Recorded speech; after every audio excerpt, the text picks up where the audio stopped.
Okey, selamat datang ke penerangan kita kali ini. Hari ini, kita nak rungkai satu kisah peribadi yang sejujurnya sangat luar biasa. Ia tentang keimanan, penderitaan bertahun-tahun dan satu penyembuhan perubatan yang betul-betul mengejutkan. Kita akan tengok sama-sama macam mana satu rutin kerohanian yang sangat konsisten didakwa membawa kepada keajaiban fizikal ni. Terus ke intipatinya, cuba dengar kenyataan ni. Doktor buat imbasan dan saya terkejut. Tiada batu karang dan sista ovari tu dah hilang. Sampai doktor tu sendiri tanya, macam mana ia boleh hilang? Menarik kan? Tapi untuk betul-betul faham kejutan perubatan ni, kita tak boleh tengok pada hasil akhir saja. Kita kena teliti garis masa yang bawa pesakit ni tepat ke detik yang mengejutkan di bilik doktor tersebut. Bahagian 1, perjuangan bertahun-tahun. Sebelum kita pergi lebih jauh, jom kita faham dulu realiti asal pesakit ni supaya kita dapat rasakan betapa memenatkan situasi yang dia lalui.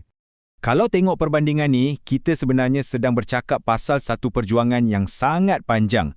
Ini bukan setakat rasa tak selesa sikit-sikit tau. Pesakit ni terpaksa berhadapan dengan sista ovari bersaiz besar dan batu karang sambil menanggung kesakitan kronik. Cuba bayangkan, hidup dalam keadaan menahan sakit macam ni bukan sehari dua, tapi selama bertahun-tahun lamanya.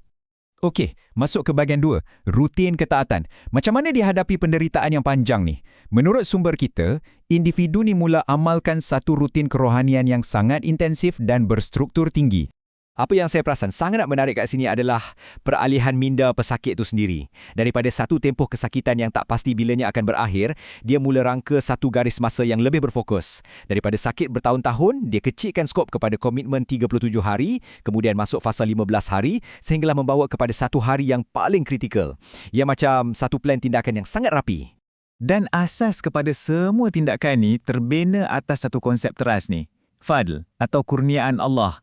Maksudnya narator kita ni tak letakkan harapan semata-mata pada asbab fizikal tau. Sebaliknya semua benda yang dibuat lepas ni dibingkaikan sebagai satu medium untuk cari dan panggil kurniaan tu. Perkara utama di sini adalah konsistensi. Untuk 37 hari itu, dia buat amalan yang sangat spesifik.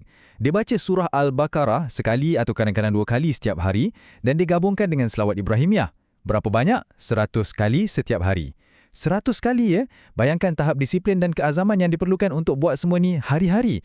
Lebih-lebih lagi waktu badan tengah tahan sakit. Lepas tu, dia tingkatkan lagi usaha tu. Perkembangan ni jelas tunjukkan macam mana dia kuatkan lagi rutin harian dia. Dalam tempoh 15 hari yang seterusnya, dia sertai satu kumpulan sokongan, dipanggil hampir keajaiban keyakinan. Dia juga tambah amalan harian baru yang lebih ketat macam buat ruqyah dan dia ulang baca surah Al-Fatihah 10 kali setiap kali lepas solat. Nampak tak momentum dia tu? Seterusnya, bahagian 3, kemuncak di hospital. Segala ketaatan berstruktur yang dia dah bina dan susun rapi ni akhirnya bertembung dengan satu krisis fizikal yang mendadak. Walaupun dia dah buat rutin spiritual yang sangat gigih, tiba-tiba je dia diserang rasa sakit yang teramat sangat. Keadaan memang cemas sampaikan pesakit terpaksa dikejarkan terus ke hospital. Boleh kata, ini adalah titik ujian yang paling kritikal untuk semua keyakinan yang dia dah bina sebelum ni. Tapi, perhatikan apa yang dia buat waktu krisis ni. Bukannya menggelabah atau panik dalam perjalanan yang tergesa-gesa tu, tapi dia pilih untuk buat kathratal istighfar, yang bermaksud perbuatan banyak memohon ampun.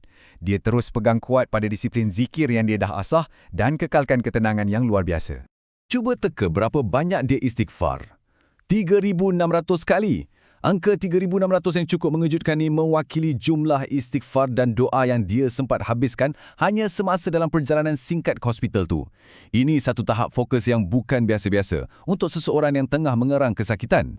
Bahagian 4, diagnosis terakhir. Ledakan doa yang sangat intensif inilah yang bawa kita terus ke saat kemuncak kisah ni. Betul-betul di hadapan doktor yang merawatnya.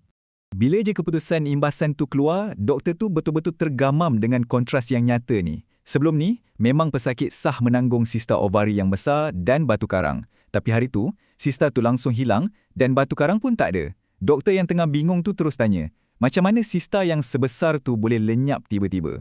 Dan jawapan narator kita kepada doktor yang kebingungan tu memang pantas, tenang dan tak berbelah bahagi. Dia kata, Alhamdulillah, Allah lah yang menyembuhkan saya. Respons ni sebenarnya memantulkan puncak keyakinan yang dia dah pupuk betul-betul sepanjang 15 hari dalam kumpulan sokongan tu sebelum insiden cemas ni berlaku. Semua ni berbalik kepada konsep khair atau kebaikan. Ini adalah bingkai emosi yang paling utama untuk narator kita. Dengan kepercayaan kukuh bahawa semua yang berlaku tu ada kebaikan, dia dapat proses segala fasa hidup dia, tak kisahlah tahun-tahun penderitaan yang memenatkan atau penyembuhan mengejut ni, dengan rasa syukur yang amat mendalam. Jom kita berhenti sejenak pada refleksi penutup yang mendalam ni.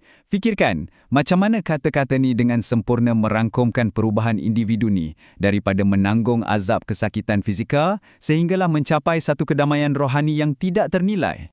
Jadi, semasa kita mengakhiri penerangan kali ini, saya nak tinggalkan anda dengan persoalan ni. Macam mana persilangan antara keyakinan pribadi, rutin ketaatan yang tersusun dan cara kita memandang peristiwa hidup ni boleh membentuk daya tahan muktamad seseorang? Fikir-fikirkanlah, macam mana aplikasi rangka kerja keimanan ni bawa impak yang besar dalam perjalanan luar biasa individu ni. Terima kasih sebab luangkan masa bersama kami dan teruskan meneroka keajaiban di sekeliling anda.